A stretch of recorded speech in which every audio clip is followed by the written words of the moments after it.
Est-ce que ça vous pousse à revoir votre façon d'anticiper le potentiel du secteur auto en bourse? Est-ce qu'on va vers une renaissance de ce secteur où, vu le signal de la clôture, à part OP Mobility, c'est assez moyen, il n'y aura pas de Hmm. renaissance? Je pense que c'est un call tactique. En gros, il faut pas penser que les gens vont retourner chez leur concessionnaire dès demain pour acheter tout de suite un véhicule neuf.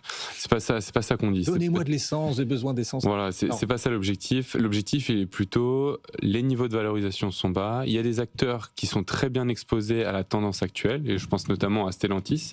40% du chiffre d'affaires aux États-Unis, 40% du chiffre d'affaires en Europe, quasiment 0% du chiffre d'affaires en Chine.